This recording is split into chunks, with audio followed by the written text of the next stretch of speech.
Hello दोस्तों, welcome back to my channel PCM classes में आपका स्वागत है। तो दोस्तों आज का आपका जो टॉपिक होगा वो होगा संधारित्रों का समांतर क्रम संयोजन के सूत्र का निगमन कीजिए। तो इसके पहले मैंने श्रेणी क्रम का संयोजन और समांतर प्लेट संधारित्र मतलब इस लेसन के बहुत सारे डेरिवेशन बताए हैं। अगर आपने नहीं देखा है तो वो ज़रूर देख लीजिए, क्योंकि अगर वो वीडियो आप पहले देखेंगे तो ये ज़्यादा आपको समझ में आएगा। डिस्क्रिप्शन में लिंक है, आप वहाँ जाकर देख सकते हैं। तो प्रश्न में आपको समांतर क्रम संयोजन के सूत्र का निगमन करना है।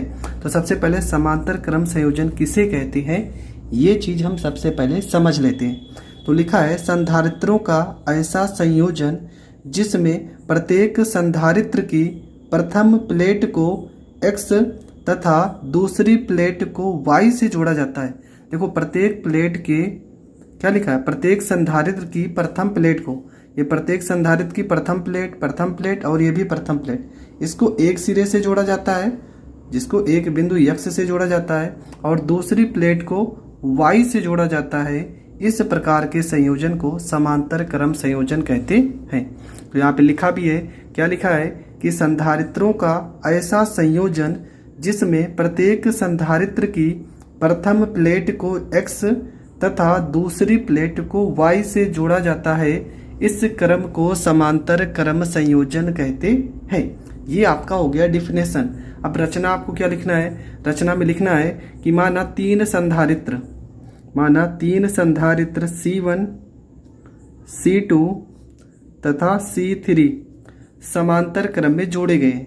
माना तीन संधारित्र C1, C2 तथा C3 समांतर क्रम में जोड़े गए हैं।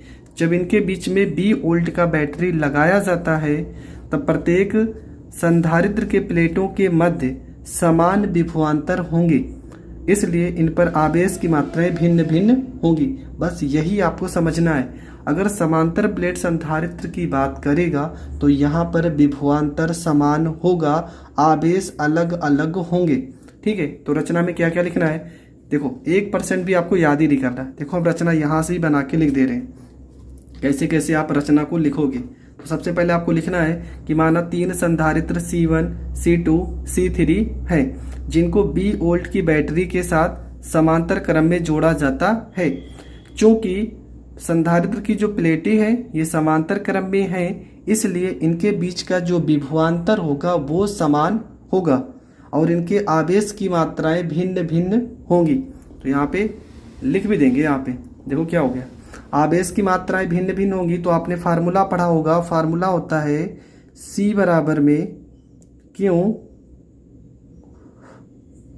अपान में होता है यहाँ पे V। यही तो फार्मूला पढ़ा है, धारिता का फार्मूला पढ़ा है C बराबर Q अपान में V। अगर हम Q को रोक लेते हैं तो Q बराबर फार्मूला हो जाएगा C और यहाँ पर हो जाएगा V।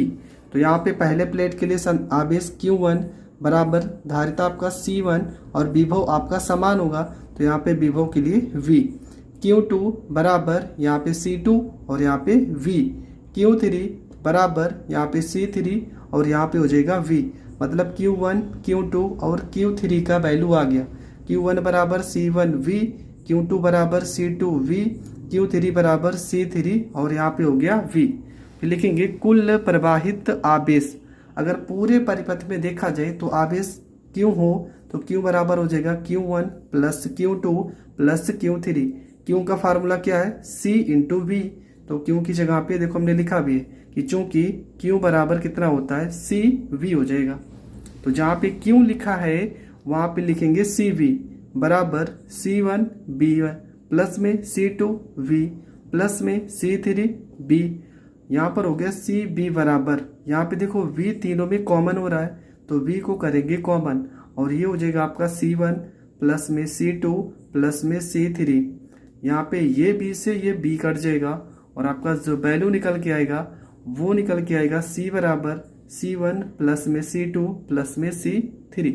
आई होप आपको ये बहुत अच्छे से समझ में आ गया होगा। तो एक बार फिर से रिवीजन कर लेते हैं। सबसे पहले आपको हम फिगर से ही सारी चीज़ें याद करवा दे रहे हैं। पेपर में आपको ऐसे ही लिखना है और जैसे मैं बता रहा हूँ हर एक डेरिवेशन आपको पेपर में सेम ऐसे ही लिखना है, तभी आपको पूरा का पूरा नंबर मिलेगा।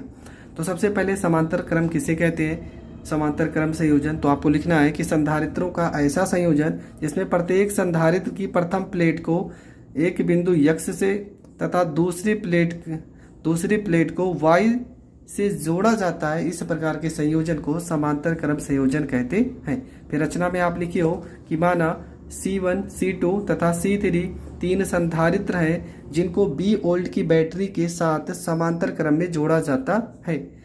चूंकि प्रत्येक प्लेटों के मध्य विभवांतर समान होंगे, इसलिए इन पर आवेश की मात्राएं भिन्न भिन्न होंगी। और आवेश की मात्राएं अगर भिन्न भिन्न होंगी, यहाँ पे समझा दे रहे हैं, आवेश की मात्रा अगर भिन्न भिन्न होगी तो मान लो पहली प्लेट पे Q1 बराबर हो जाएगा C1 इंटू वी, दूसरी प्लेट पे Q2 बराबर C2 इंटू वी, और Q3 बराबर हो जाएगा C3 और यहाँ पे हो जाएगा V। तो कुल आवेश निकालेंगे, Q बराबर हो जाएगा Q1 प्लस में Q2 प्लस में Q3। Q का फार्मूला क्या हो जाएगा C इंटू वी, Q1 की जगह पे C1 V प्लस में C2 V प्लस में C3 और यहाँ पे V हो जाएगा। ये हो गया CB, यहाँ पे B करेंगे कॉमन तो C1 प्लस में C2 प्लस में C3, ये V से V कट जाएगा। आपका वैल्यू आएगा C बराबर C1 प्लस में C2 प्लस में C3, और यही सूत्र आपको निगमन करना था। आई होप आपको ये प्रश्न भी बहुत अच्छे से समझ में आ गया होगा। अगर समझ में आ गया है तो वीडियो को ज़्यादा से ज़्यादा लोगों तक शेयर करें। अगर आप हमारे चैनल पे नए हैं तो चैनल को सबसे पहला काम तो सब्सक्राइब ज़रूर कर लीजिए। और दोस्तों ये आपका वान डे ग्राफ जनित्र जो इसके नेक्स्ट वीडियो में होगा, तब तक के लिए जय हिंद जय भारत।